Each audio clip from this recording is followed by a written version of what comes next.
Welcome to Hypercast. This is episode 1 of our new live webcast podcast interview variety show. Thank you for tuning in. Today we've got Durb Morrison as our guest.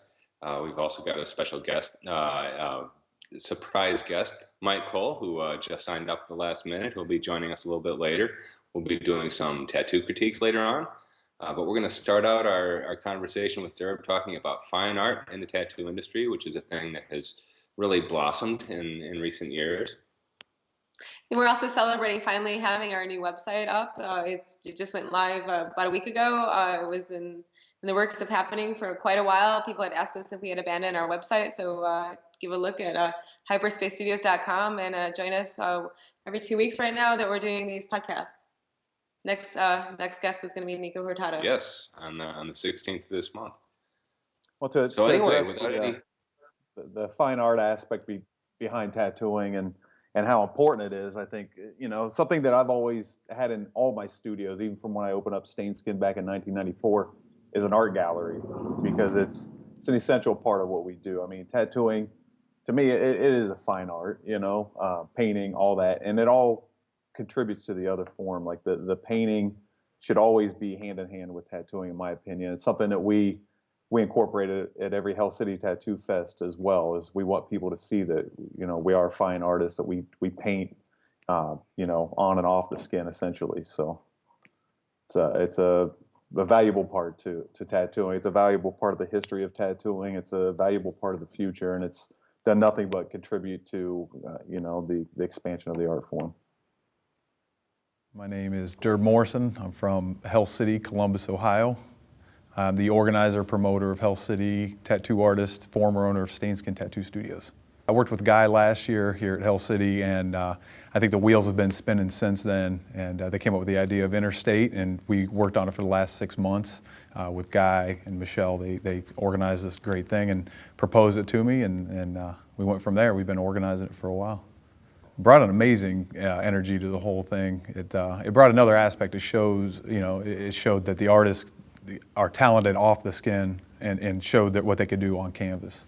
It was a great addition to the whole show, and it brought a whole new excitement, and I think a whole new appreciation too for the art form of tattooing, seeing that we don't just tattoo, that we're fine artists as well. We had wet paint, one of the live painting performances this year. We had it at both Hell City Fests in Columbus and Phoenix, and we expanded it in Phoenix this year too. So we had a lot of local painters from down there come out and paint, and it was phenomenal. Like I said, everything seems to be, it's definitely a well-oiled machine, but it's definitely blossomed into something I never could imagine when I first started it. So it's going great. Now, when you say local painters coming in, you're talking about people who aren't necessarily coming from within the tattoo industry, but they've kind of been attracted like moths to a flame to this, this event of yours. Yeah, Nice. I mean, down there we have like Paolo Acuna and a bunch of local tattoo artists and painters, and what we asked them with the wet paint project this year is to find some other local just painters to come out and to kind of mesh with the tattoo artists and be one with the whole project. So it went really good. We had a great turnout. I think we had almost 30 artists painting down there in Phoenix this year. So Wow, it was great. wow, that's like almost Interstate kind of numbers. Yeah. Yeah. I don't know. Interstate that was the mothership. That was 40. Yeah, it that was definitely the mothership. Yeah, that's definitely going to be a hard project to beat. That thing, Interstate, was amazing. I mean, it's legendary, and the artists that participated in that and just got to experience that, I don't think they'll ever forget that in their life at all. Yeah, I mean, for those who weren't actually at the event, we had 4,500 square feet, and Just about some really bright lighting over each easel, but then we kind of darkened the rest of the room. We had a DJ booth and everything else. We really created an environment, but the project was 5 days long, and the first 3 days were in private, where the artists actually got their paintings started in a room that was not open to the public. And so by the time we actually were set up in this mothership kind of environment, everything was well underway. We had great momentum, and people were really immersed in their project. So even with the distraction of being in this tattoo convention style crowd, everyone is really cranking by that point. Yeah, I feel very, fortunate to see, like you said, the behind the scenes aspects. Everything from Wes at the garage, cutting wood and putting everything together. You guys were, there with the artists, getting everything prepared and getting the paintings started. So I feel very fortunate, not just putting on Hell City, but getting to see these behind the scenes, of the artists creating everything. So when it is, I guess for the general public, you get to see the stages that led up to it. It means that much more, definitely. So what was Art Fusion like? Now, this is something that was originally started by, Paul Booth and Philip Liu, and, I was involved with it at one point there when Michelle and I were still What doing year was that? shows. Was that like 2000? I think it was gosh. Tattoo the Earth 2000 in Chicago. Yeah. Where it started. Was it Chicago or Worcester? Yeah, it started in Worcester, and actually they had been at some kind of, I don't know if it was called Tattoo the Earth, but it was basically a rock event where they just had a tattoo tent. And I guess they started playing around with the idea there. It's managed to keep momentum on its own. I mean, obviously it takes somebody like you and the intent behind your event, which, has always been to, keep a lot more art in the industry. It's, when I was first, thinking about Hell City and starting to promote Hell City, it was actually at the Worcester show up there where Art Fusion was going on, and that's where we were seeing, like, you guys were all doing like a lot of collaborative tattooing. That was kind of like the birth of that at that show. And I was actually in the back room. I think I was making a stencil or something, and Paul was just kind of like in the back there resting. And he's like, that's where he approached me if I wanted to bring Art Fusion to Hell City, and I definitely jumped on that, and I hope I made him proud and made Philip proud and all you guys proud with it. It's pretty much a staple of the show now. It's the second stage at Hell City, and it bounces off of all the other events too. So when Art Fusion's going, it starts and it gets all the attention from the crowd, and then we bring other events around it. So it kind of immerses with the whole show overall too. And I guess we should give a little background, for the audience again. I mean, a lot of you probably are familiar with Art Fusion, but especially in the convention environment, what it entails is you've got a row of easels and a row of artists, and there's somebody on a timer, and they're telling you, switch.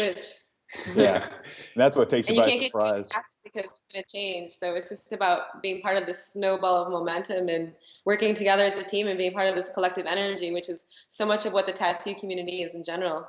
Whether you're tattooing or painting, we're all part of the same scene, and we're all working together. Yeah, hopefully. I think it's a great opportunity for people to get up there. A lot of people are real nervous to get up and do performance art in front of a crowd, but Art Fusion gives them that. I don't want to say it's a limited medium, but it's all charcoal, so you're not messing with a bunch of, paint and stuff like that. It's very simplified, and that's what makes it, enjoyable, I think, for everybody doing it as well.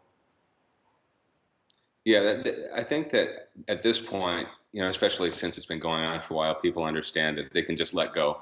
And as tattoo artists, we don't do that.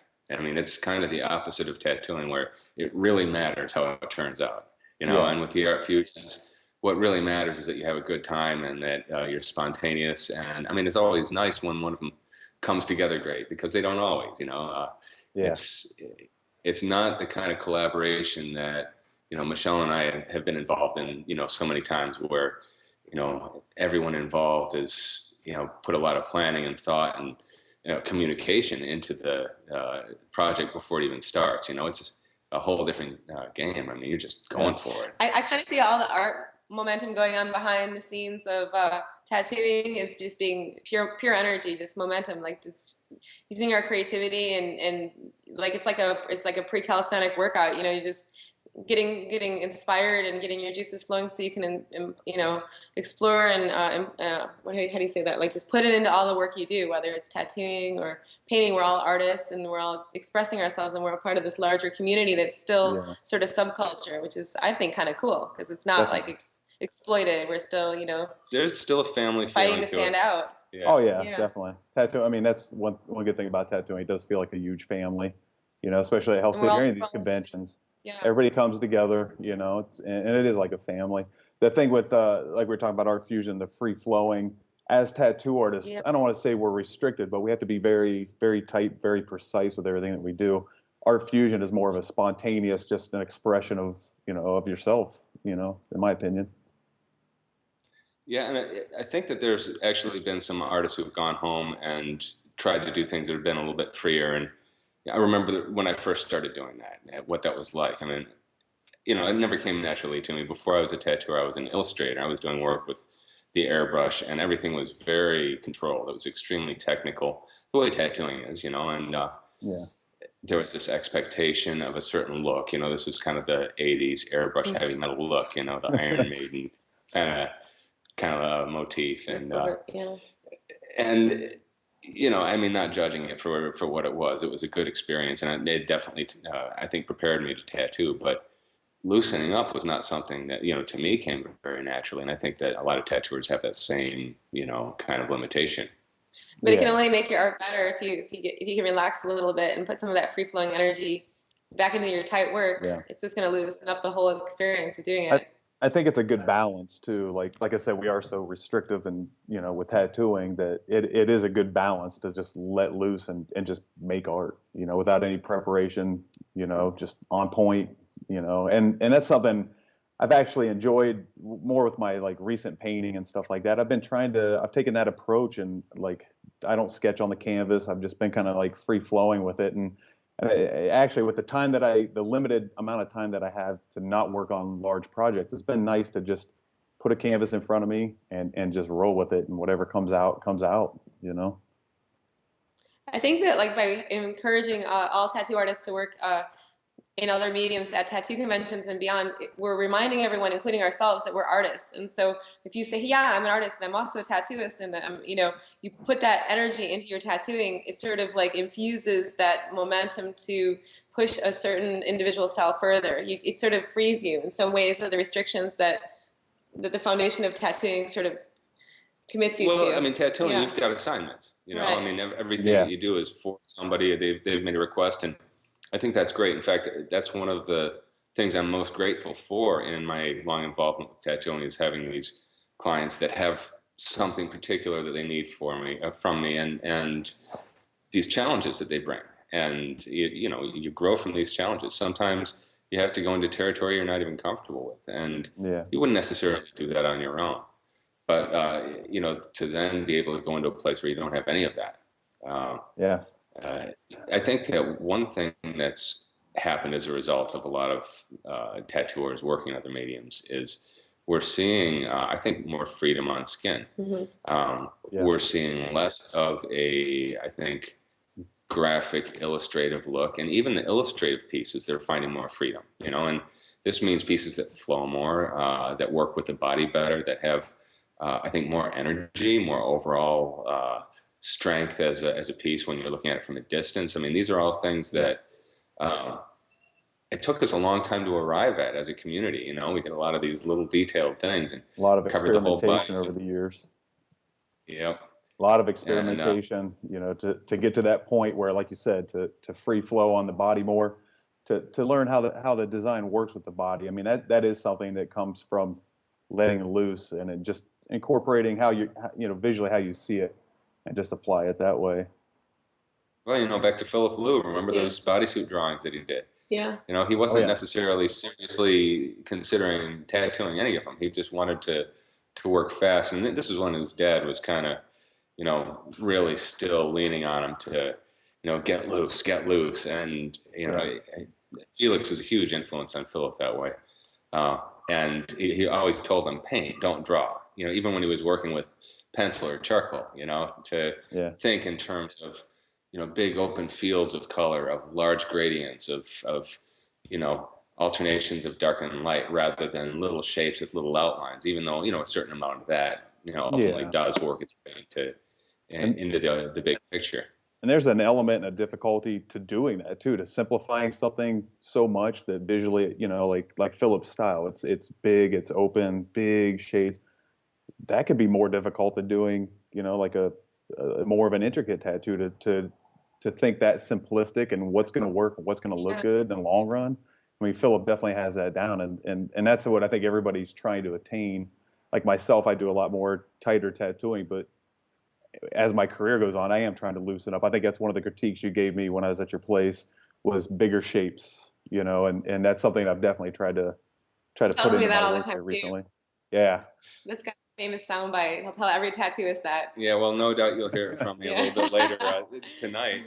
Yeah. Because I really believe in that. It's that thing that you see from across the It's what you street. see from a distance. Yeah. And if you can see it from across the street, it'll hold up well over time too. But how about this conundrum? First, the client has to give you the trust to do a bigger tattoo in the first place. Because a lot of the stuff I do starts small and ends up big later. So how do you start with big shapes right away? Yeah. Sometimes that's a little more challenging. Yeah, I mean, most people don't start that way. Yeah. And I like small detail too. I mean, it might be a chick thing. I don't know. You can balance it out. Yeah, it's got to be balanced. Yeah, a little bit of both I think works well. It depends on the design and the client too. I mean, like you said, our clients give us projects all the time. I think sometimes because clients give us so many projects, like you said, Guy, it's almost like homework. Being a tattoo artist is almost like being in school constantly. You're doing your project during the day and you have to go home and do your homework to get ready for class for the next day. So, but all that, it lends to the growth of the artist. It lends to them getting more comfortable with different styles and things like that. So, it is like being a full-time student. I also want to throw some props out to the client because I feel like whenever I'm tattooing, it's a collaboration. It's not just me, it's us, and it's their requests and my listening and our meeting in the middle. Somehow that creates the piece. So it's never. It's always it's always a hybrid of momentum of the client and the artist, and that's also the challenge too, which I think is freeing in some ways because you have to let go of certain ideas that you have and listen and work with your client and make them happy too. Yeah. But still stays true to your principle, like make it look like a nice tattoo. They might think they know what they want. I mean, there's that thing where they've got all these ideas that work great on paper, like written down, but as soon as you actually start drawing, it's too much stuff or whatever. And there's always that. One of the other things though is we get stuck in these sort of holding patterns where if you've been doing a certain kind of work for a long time, that's just what people ask you for and expect from you, and it becomes hard to expand outside of that. And that's another good reason to either paint or to collaborate with other artists. Yeah, definitely. Hey, I've got a couple of questions in here from the chat room for Durb. Haha, get ready. Yeah. The first one is asking about Pint-Sized Paintings Volume 2. Whatever happened to it? Yeah, actually, we have over 200 paintings that have already been turned in for Pint-Sized Paintings Volume 2. I plan to release that project. I'm actually going to talk to Guy and Michelle about getting them some canvases. I was about to say, where was our invitation? Yeah, definitely. We're actually into the now that Hell City's done, I've actually been able to refocus on some of the smaller projects that I'm working on, and Pint-Sized Paintings 2 is actually one of those, and I plan to release it at both 2014 Hell City shows. It's not going to be a book this time. It is going to be a traveling art show, and it's also going to be a free iPhone app, kind of like the first volume's a free iPhone app right now as well. So we plan to release it again. The book, we're not going to do the book. I think that the iPhone, having the art gallery in your pocket is a better way for for people to have that. But we are going to be traveling with it. We'll probably go back to Sacred Gallery again, back to Off the Map Tattoo again with it, and travel around. So it's definitely coming. So get ready. I think the digital format is great. I mean, people. People use. I still think that art books are great. But I'm old-fashioned in that way. If you can make it more accessible, people appreciate it more. The book is going to be on a shelf. The digital format is going to be in their pocket. Yeah. They can show their friends. Like, did you see this? And here it is. It's just the next wave of where we're at.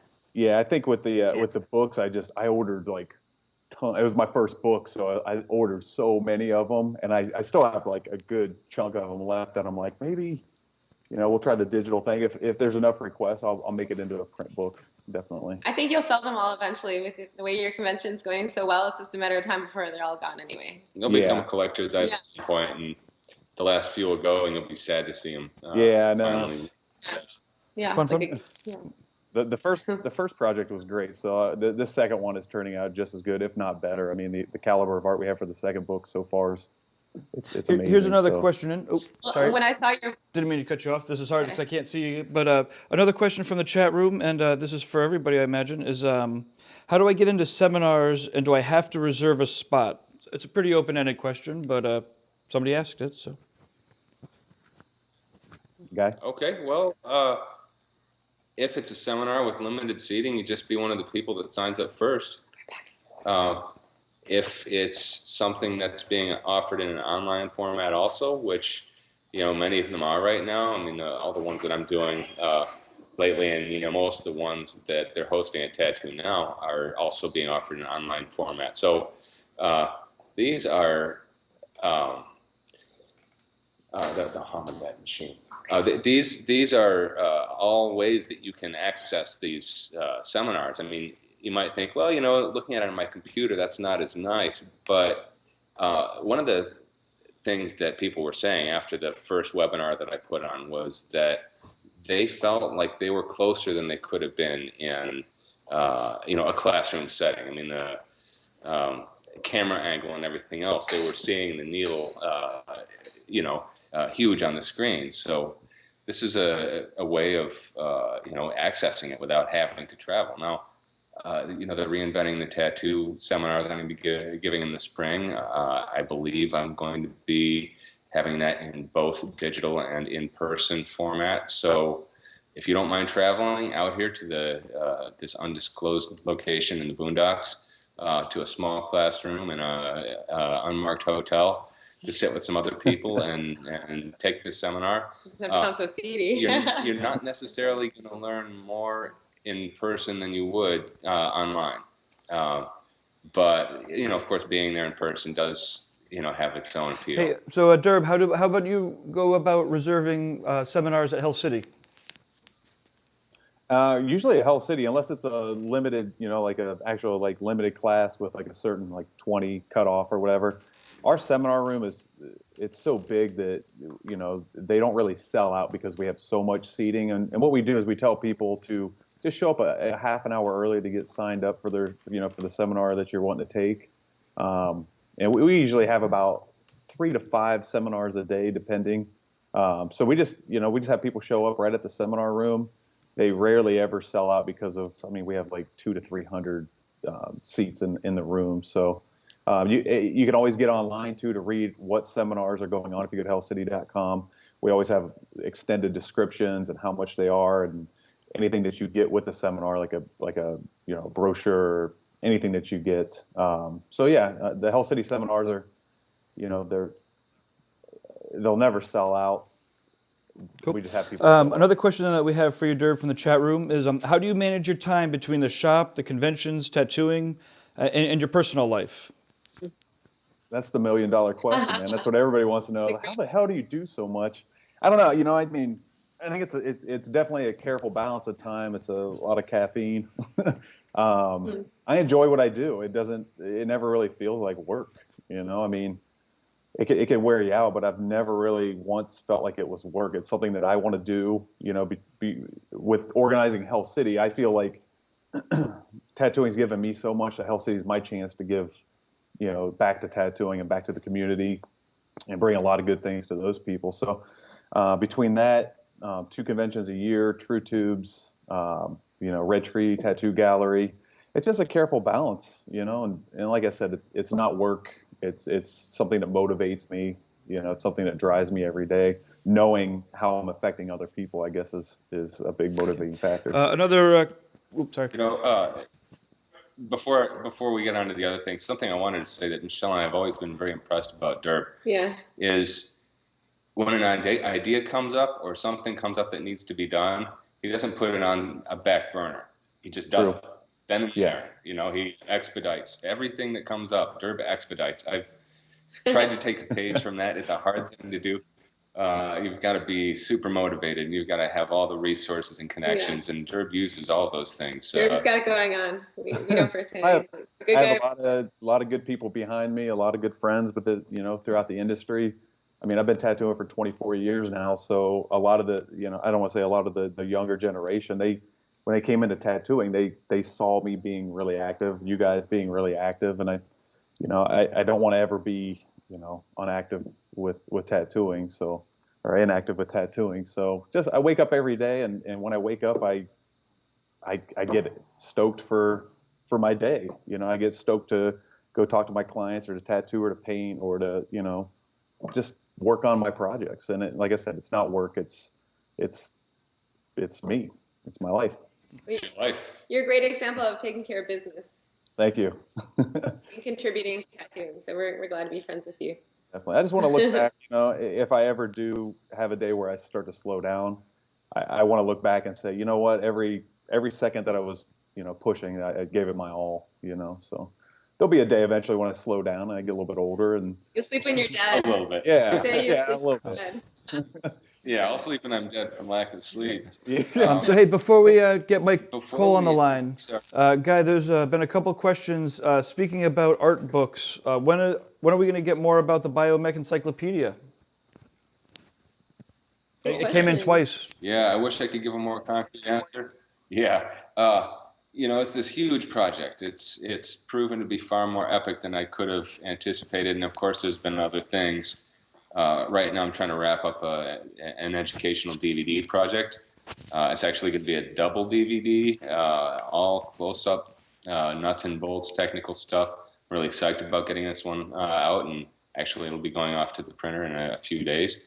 We'll also be offering this one in a digital streamable format, which a lot of you are probably noticing that new computers are being made without disc players in them. Discs are basically on their way out. So before you know it, it's all going to be this streamable format. But this is all building up to some bigger things, which we'll get into later. But the Biomech Encyclopedia, I've been chipping away at it, and I'm hoping to be able to dive back in this fall. A lot of the other participating artists have still been cranking out great work and sending it in, which is going to be able to keep the book when it does finally come out very current. And we're going to be reopening the collaborative Flickr gallery for a very brief period to get some things finally wrapped up, which we're also very excited about because, when there were 30 or 40 of us, waking up every morning to see what transformations had happened the previous night to whatever we had posted the previous day. I mean, that was an exciting time. It was, this is collaboration in the 21st century. And, the Biomech Book Project is kind of an embodiment of this incredible, opportunity that we have now with all these digital networking tools.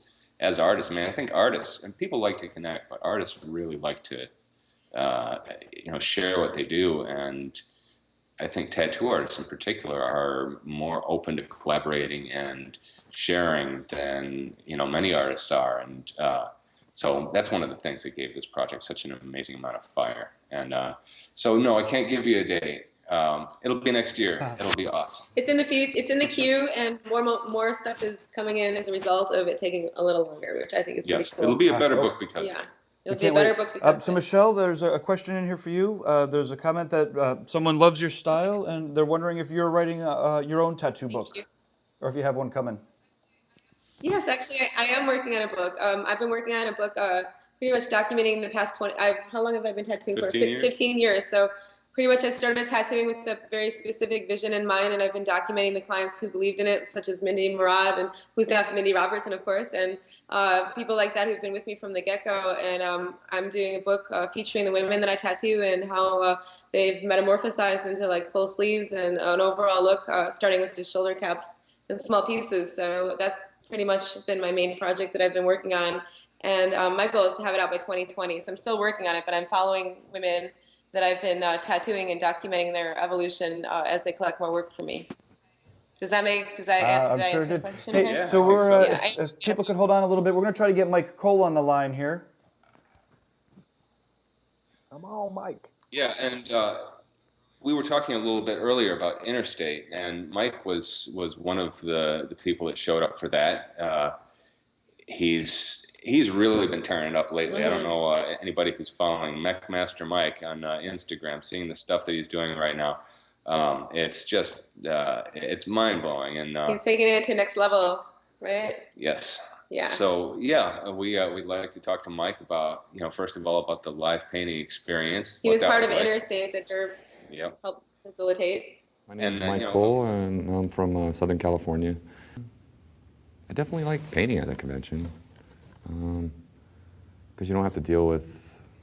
I love tattooing. Don't get me wrong, but painting is probably I love it a little more because there's not the heel factor. There's so many variables with tattooing. It's crazy. There's a huge amount with painting as well, but you know, you don't have to consider the canvas doesn't feel, so it doesn't bleed. It doesn't, you know, you don't have to nurse it. You don't have to worry about it when it leaves. You can watch it. You can make sure it dries correctly, but you know, with a person, you never know, you know, how they're going to treat their skin over the years or heal it or whatever. Just too many variables with tattooing.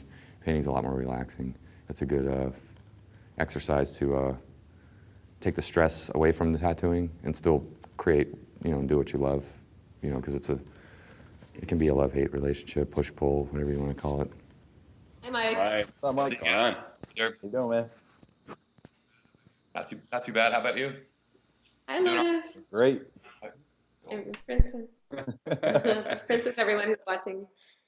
So, yeah, Mike, how long have you actually been seriously oil painting? I mean, you've been tattooing, what, 21, 22 years? Yeah, right, a little over 20, almost 21. Okay. Oil painting since '99, which I got into it because of you, watching your paintings, you know, materialize and just being inspired by watching you paint, and you know, other artists as well. But it was around '99. And I think that a lot of tattooers who get into painting, they don't often connect their tattoo style and their painting style that directly. You know, they find something different they do with painting. It might even be the same subject matter, but the approach will be completely different. You know, it'll be the painting approach versus the tattoo approach. You know, obviously you've got a little bit of strong line work in your tattoo style that you're not going to see in your painting. But other than that, there's a ton of overlap. What is this synergy like for you, and what have you learned from the process? Well, I think the tattooing definitely made me a painter. It wasn't the other way around first. I messed with Prismacolors and pen and ink and stuff like that before, but tattooing definitely made me paint, and it's definitely has a huge overlap, like you were saying, into the tattooing. You know, in addition to the line work, you know, my tattooing is pretty much my paintings, but with solid line work. You know. That's one thing I've noticed. Like your tattoos are very, very intricate. They do resemble your tattooing. As far as like tattooing that intricately and keeping that, you know, what do you think is the key to, I guess, not losing track of that dimension that you're getting on the skin? Oh, losing track of it as far as getting cross-eyed when you're trying to line that stuff. Yeah, I mean, some of the stuff that you're doing is it's intricate. You pull it off perfectly, but to the average Joe, might get lost within that design. The axis in mind, the XYZ thing. You know, I actually learned that from Guy in his book, showing how to draw on an axis and just making sure you don't just look at three sides, but you also look at the other three sides that you can't see, and always keeping those in mind when you're going to you know, compose something like that. Just make sure you keep the other three sides in mind. And a lot of that. I have a question for you, Mike. So your work has a nice hyperspatial dimension and quality to it. What are you trying to say with your tattoos and your paintings? Where is the correlation? Can you articulate on that a little bit? I really like it. It comes from just trying to translate this language that from extracurricular activities with entheogens and in the past. You know, it's this language that I see, and it's always the same with each different external stimulant, I guess you could, or external, what's the word? Experience, let's say that. It's just this language that I keep seeing over and over and over, and it coats everything that I'm seeing. And it almost defines the edges of things. Huh? You're just trying to articulate that as directly as possible? Trying to bring it back, but not just using it to define the edges more than just value with the shading and light source. Using actual line work to define the edges of it by writing on top of the shapes themselves. Well, I really like what you're doing. I like the new direction your work is going in. I think it's very attractive, and it flows well on the body, and it's a new look, and it's really, really nice to see. I enjoy watching your work on Instagram and seeing your work grow. It's really taking a new direction, and I already liked it before. It's never stopped evolving. Yeah, so good job, Mike. Keep on doing what you're doing, whatever that is. As all the time as well. You know, it's awesome to be in this community, and it's an awesome time to be tattooing with all the great talent and everything. Just the influence is endless now. It just seems like it just keeps getting bigger and bigger and bigger. The universe of tattooing is growing exponentially. It's hard to keep up with, actually.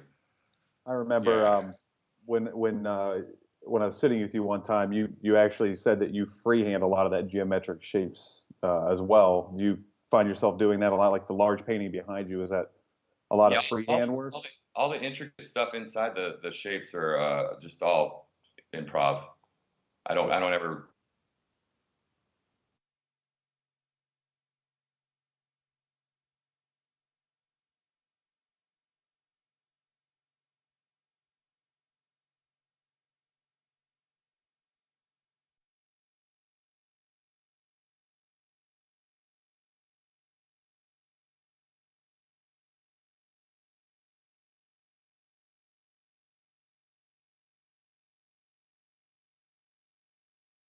We lost broadcast too.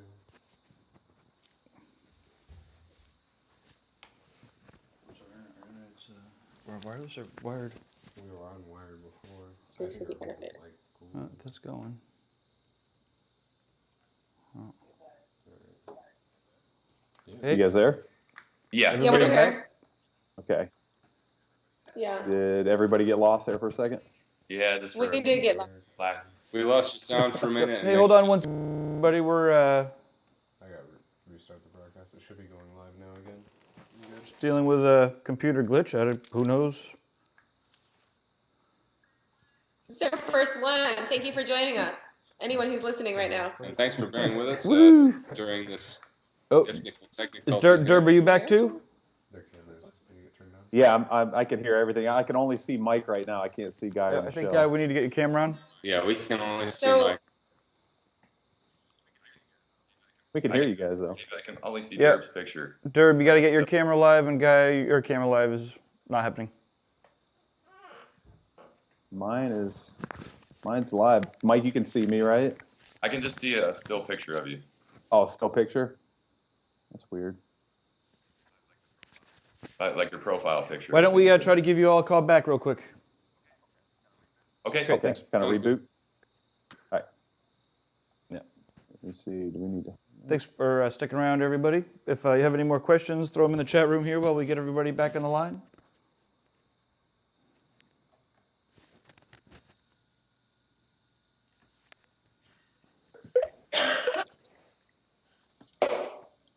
All right.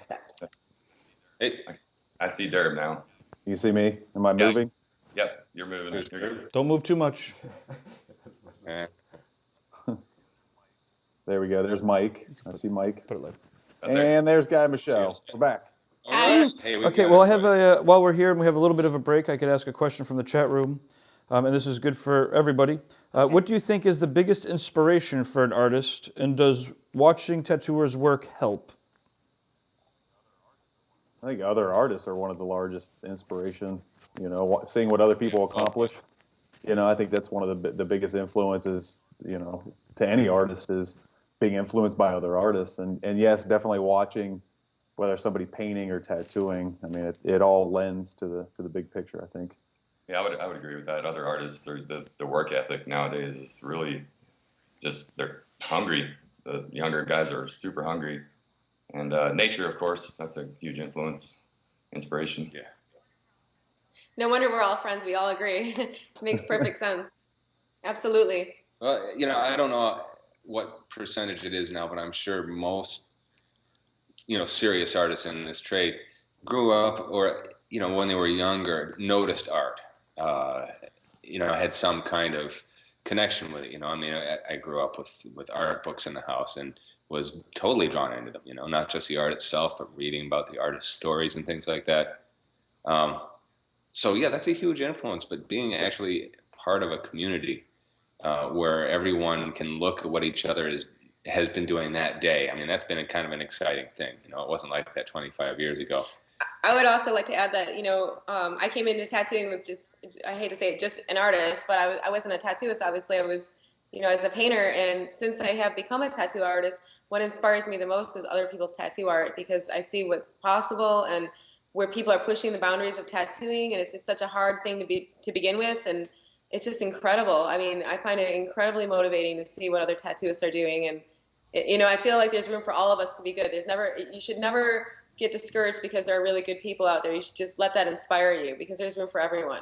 And I think that's an important message. And, if you look at other people's art and it inspires you, get busy, make it yours, own your own style, and look at what other people are doing. But just the critical aspects of being a tattooist and working on people is, I think, also raises the bar a little bit for what people are pushing towards. Absolutely. You're not allowed to make mistakes. I remember one time Aaron Kane was, we were talking to this TV producer guy, and he asked Aaron, so, hey, what do you feel like when you see an amazing piece of art? Do you feel, maybe a little bit of professional jealousy or whatever? And he's like, no, man, I want to be blown away. Mm-hmm.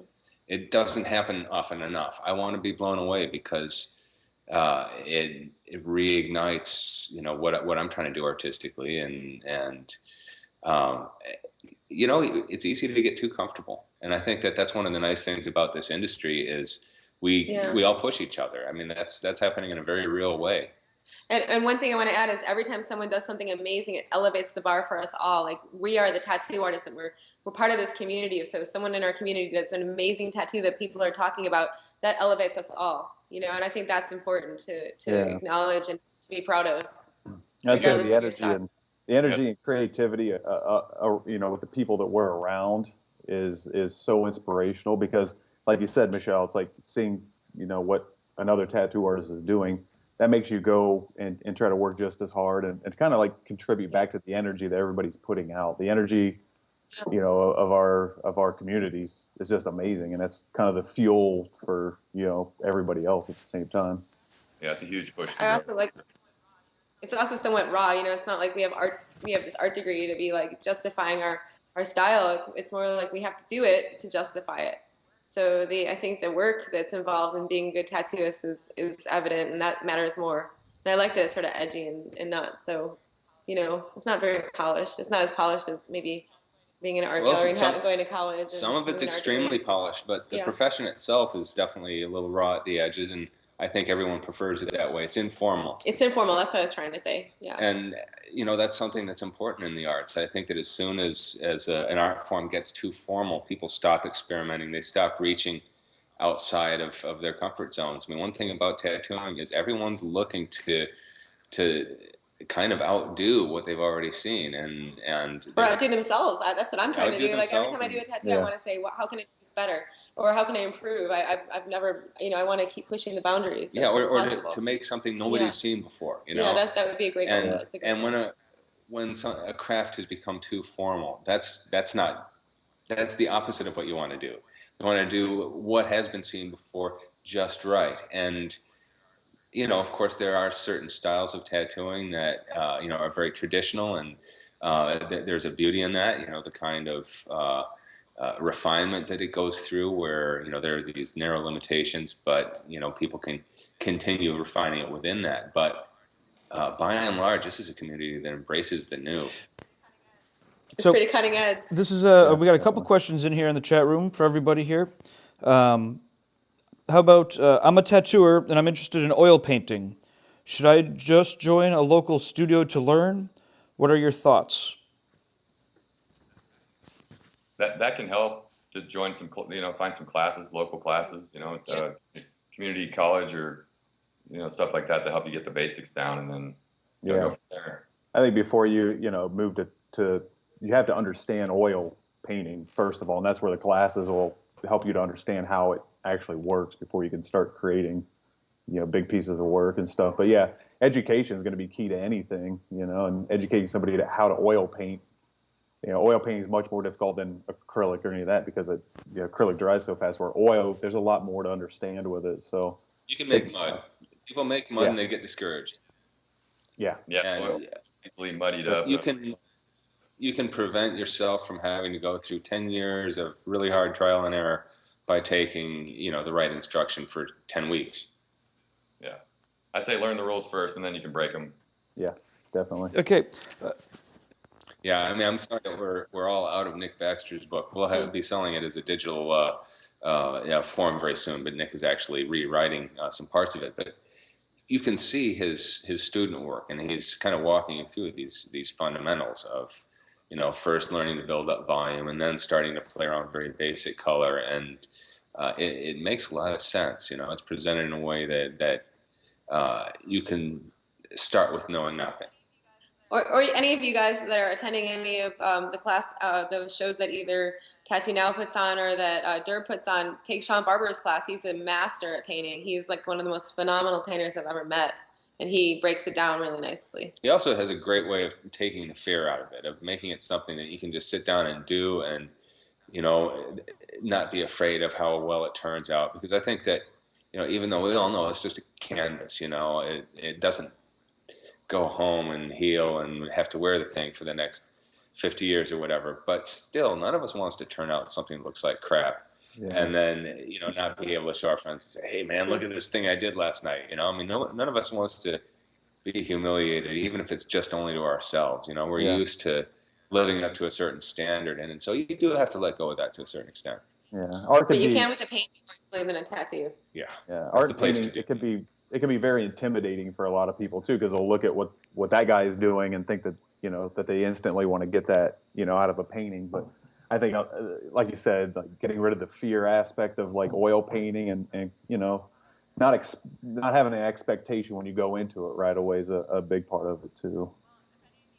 Well, if any of you guys out there haven't seen the Interstate movie, I highly recommend ordering it from us. So someday it'll probably be available, hopefully at what's that thing called, Netflix. But right now we have it. And Sean Barber has this beautiful quote in it. He says, "What the hell are you afraid of? Are you afraid of your ego? Making you feel uncomfortable about what you're producing. Just attack it, do it. Don't let something like that hold you back. That's gonna really, that's really gonna push you to the next level if you just let just explore." And not be afraid with experimenting in a second medium, and challenge yourself as an artist. Get better. It's only going to apply into everything else that you're doing. Don't be afraid to be bad for a short time. Yeah. I mean, you'll learn quickly. If you can tattoo, you already are able to work in one of the most difficult mediums there is. Or how about this one? If you have a critical eye and you don't like something, that says something about yourself, because you can see that there's room for improvement. It's the people who don't think there's room for improvement that don't improve. How's that? And you'll also be able to see what needs improvement and to actually directly address it. It's not just like you're going to look at it and say, oh, it's crap. You're an artist. You should be able to look at it and say, okay, I went too dark there. I should have been sharper here. I should have waited for this to dry before I did that. You'll figure it out with a little bit of trial and error. I think tattooing is very unforgivable, where painting is very forgivable. There's a lot of room for experimentation and all that too. The canvas doesn't bleed, doesn't complain. That's not nice. that everybody. Yeah. You don't have to worry about the pain factor with the canvas. A little more freedom there. Yeah. For sure. If you want to take a break, it's not going to start hurting. Yeah. Okay. This. So, hey, we've got a few minutes left to do some critiques. Are there any final questions that are waiting in the queue? Oh, we do. We're not going to be able to get to them all, so I'll pick at least one more. Let's see here. So this one is for Guy and Michelle, although I know that I think everyone up here is a parent. For Guy and Michelle, have a 2.5-year-old son. The next kid is due tomorrow. Oh boy. What focus did you guys have to scale back, if any? Working with paint at night has taken the hit for me. Any thoughts or tricks? I'd like to comment first. I totally understand that, and pretty much since we had a child, for the most part, all I'm doing is tattooing. But on one hand, it's limiting, and on another hand, it's great because I'm single-mindedly focusing on one thing and really trying to refine it. Whereas before I had a child, I was doing a lot of different things. So I feel like my tattooing has improved because I've just been focusing on tattooing. There is some time out that you take from your art, but raising a child is art. That's how I see it. And when you grow as a human, you can put that into your art.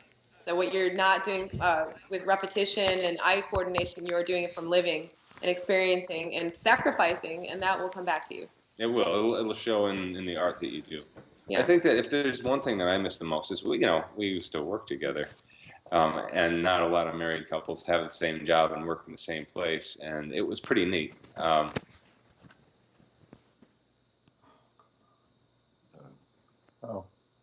They're Yep. froze. Well, it's actually not a horrible time because we can start getting into the critiquing part.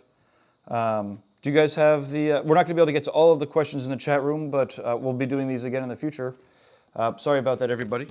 But the tattoos. You guys have the list of the images, and we're going to be looking at the. Yeah. I'm still unclear to what a few of them are, but Well, I we'll have do them our all here in best. front We're of going me. to try to get Gaia on the line here, and we're going to throw up the Greek heritage sleeve first. This is from Max. Is that the interior one? Yeah, this is a. We're going to zoom in on it a little bit here. Okay, that one. All right.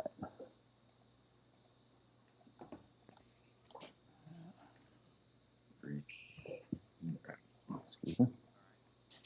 All right. I don't know. Do we have Guy back let's on give it a here? shot. The guy, he's they're in hyperspace, so they're beaming back in and connecting. Yeah. They're way out there. Let's see their internet being a little It's slow. been getting better here and though, there. which is nice. Yeah. So the Greek heritage, the sleeve and the Yeah, this is turtles. the one with a snake. The snake and the owl. The snake and the leaves and the yeah.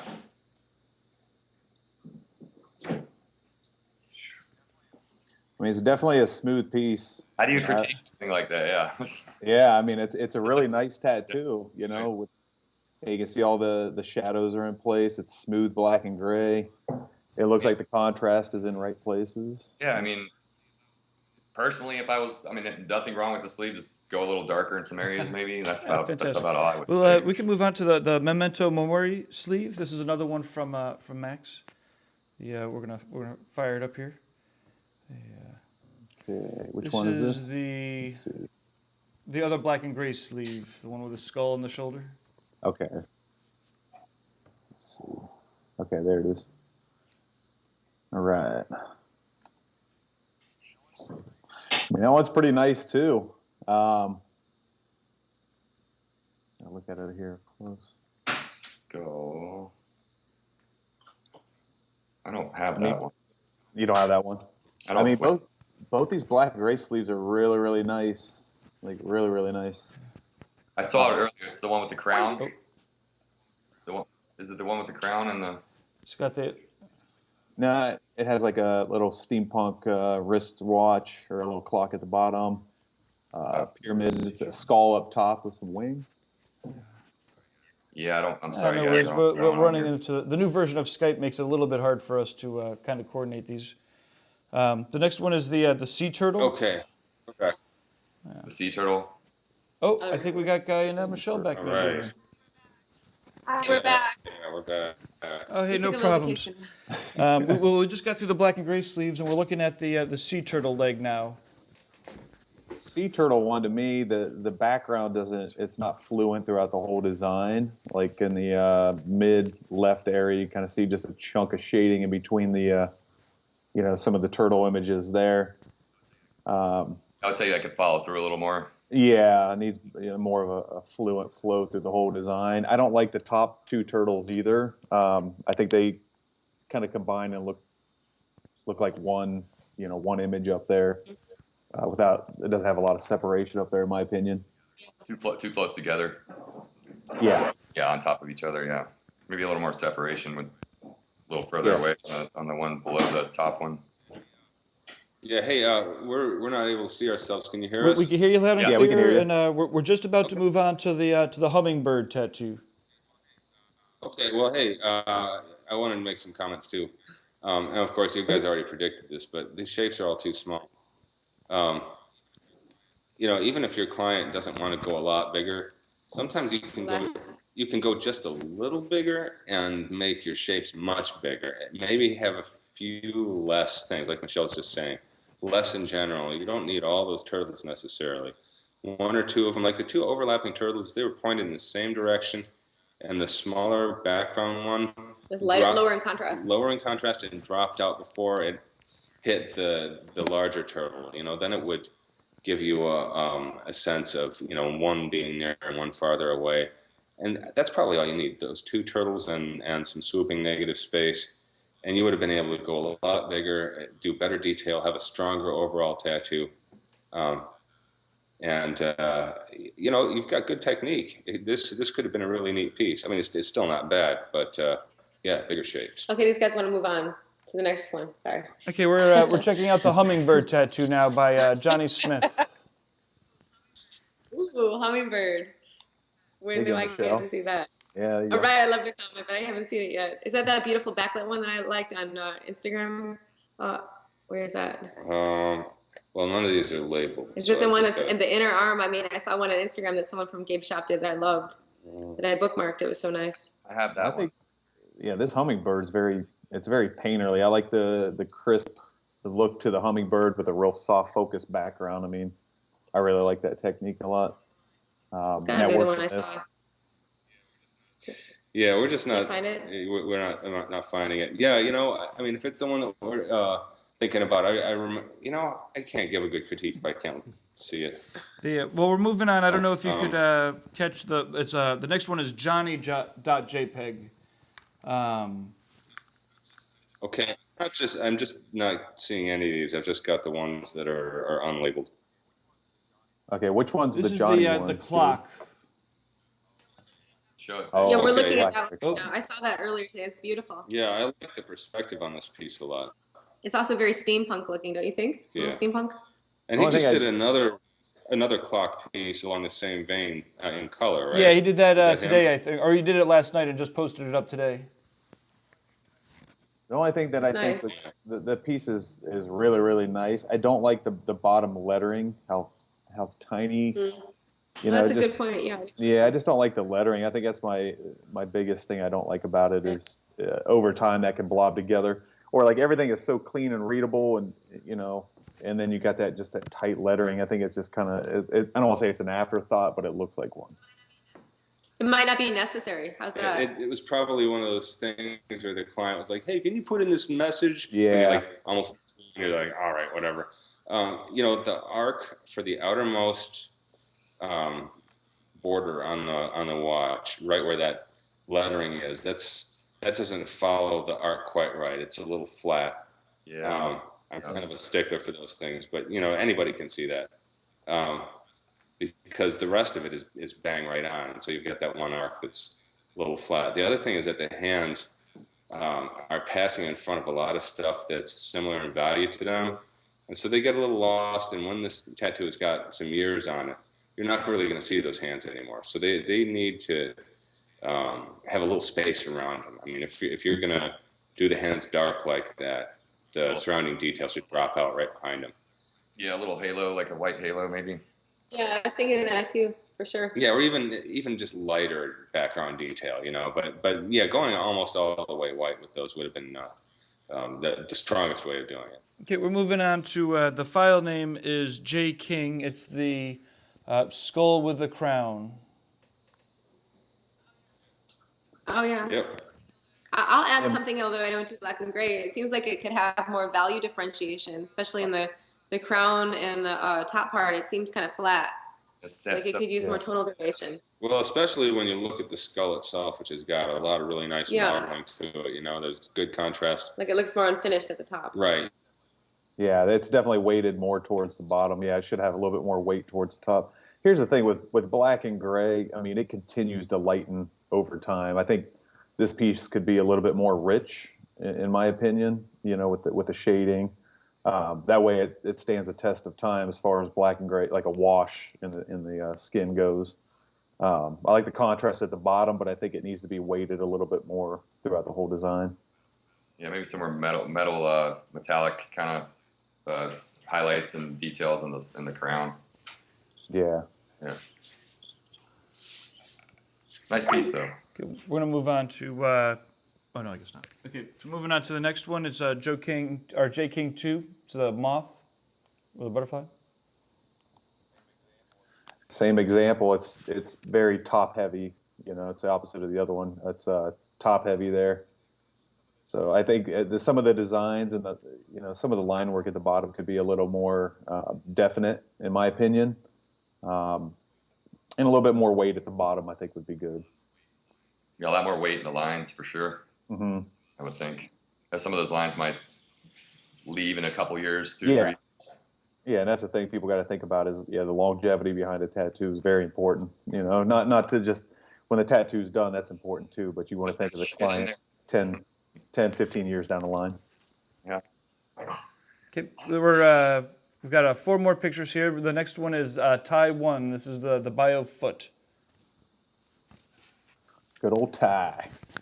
Let me see here. I have pictures. I have no more. Oh, you're missing a good one. This one's awesome. Yeah, I don't have any more. So the one with I like everything that Ty does. His use of color. I like his muted tones that he uses too through his tattoos. I like his flow. Is that Ty McEwen the foot? Yeah, the foot one. Yeah. Oh yeah, that's ridiculous. I've seen that on. We're back. Seen it on Instagram. It's an amazing tattoo. We're back. Are we talking about another tattoo? What are we talking about now? Which tattoo? Ty McEwen, the foot tattoo. Oh yeah, the foot. Okay, I saw that. Yeah. That's Sarah. Amazing. Is that on Sarah's foot? I think it has. I like how it's got some softness to it. It's not. I'm not. I really appreciate biomech, and I think on a lady, it's nice to see that there's some areas that are somewhat reserved. It's not all bold. That's a nice consideration. Yeah, I like his soft. Yeah, I think that. Yeah. If I was gonna pick out one thing, and I've hammered Ty about this plenty of times, is he needs to have some shapes that are more open. If you look at this piece from a distance, everything is shaded with pretty similar value. And I know that, part of the goal is to not go too dark with this, but by going just a little bit darker with the darkest areas, and then the lighter areas having a lot more open, it'll just look more dynamic from a distance. So next one is Brian Geckel. It's the peak. Oh, where's that? The peacock. Is that the peacock? The peacock. I saw that. I saw that before. Yep, here we go. Can you find it?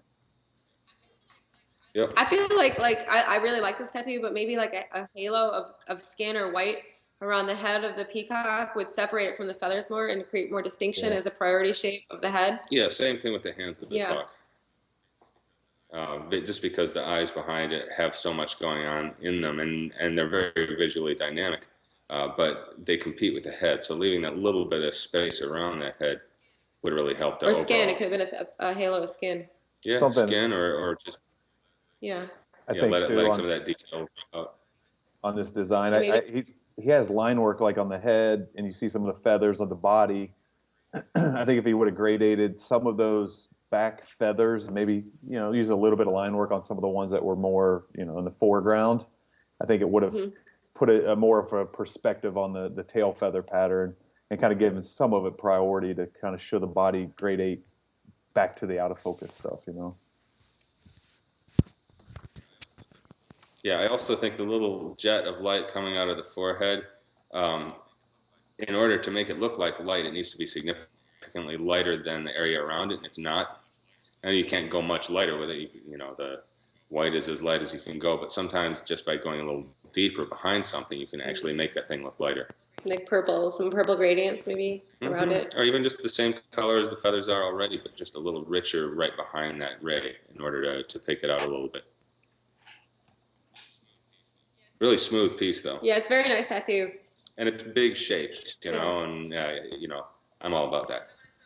Isn't it? I want to throw something out there. I know we're doing a critique right now, but I just want to say that I am totally amazed by where we're at right now in our history, and just going to the Target and seeing people's tattoos. I mean, everyone who's doing tattoos right now, even on the most entry level, it looks good. What do you guys think about that? Since we've all been at it for a while. Yeah, it's blowing my mind. I mean, definitely from coming when I first started tattooing to the level of art and the caliber of artists that are now picking up machines and tattooing, it's a whole different ball game, and it's inspiring, yeah, it's insane. It's a whole different world than when I started tattooing. But you made that world possible by starting tattooing, so we're all part of the stepping stones. Yeah, we're all contributing factors. Yeah. But a lot of the kids coming into it now, it's up to them to push it even further. Yeah. Yeah, and there's a lot more education nowadays. There's a lot of kids that are going to to actually going to art school and there's a lot of people bringing a lot of, I guess education overall to the art, and it shows. We embrace that now, that was absent until, 20, 25 years ago when the convention promoter started to allow that, because before that, it was completely closed. Yeah. That's something I've always What do you embraced think, in Mike? Hell City, is trying to push I want the public to come and see that we're not just tattoo artists, we're fine artists, and I think by showing them that gives them a whole new appreciation for, tattooing and the tattoo artist. Yeah. This is our first one, so thanks everyone for staying with us and being supportive of this podcast, and we're very grateful to have everyone on board today. We'll keep working out the technical glitches. Yeah. We've got some great geeks on board. Gabe Ripley is a technical maestro, and the people that he works with are developing some really great experience with webcasting. There's going to be a lot more of this kind of streaming and webcasting going on in coming years. More and more interesting stuff.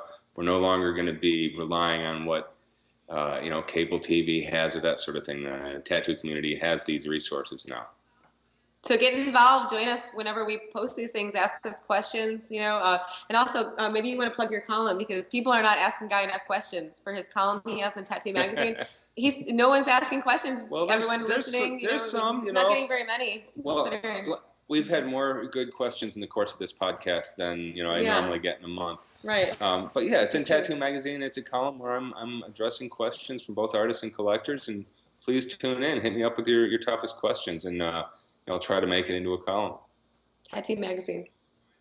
You can also find it at either guyaitchison.com or we've got it at tattooeducation.com as well. Another thing worth mentioning, Michelle and I have had hyperspacestudios.com for 17 years, and just this week we have launched the new version. So please come check that out. We've got a lot of stuff there that has not been posted in the past, including hundreds of pages of magazine articles and things like that, a bunch of videos, brand new stuff in the galleries. So come check it out. And if you enjoyed hearing from Durb and Michael, we will be hearing more from them because they're our good friends, and we want to talk to you guys more. So I hope you can engage us in some more conversation. I feel like we're just getting started, and what's an hour? It's nothing, right? But our next guest, and this will be on the 16th of this month, will be Mr. Nikko Hurtado.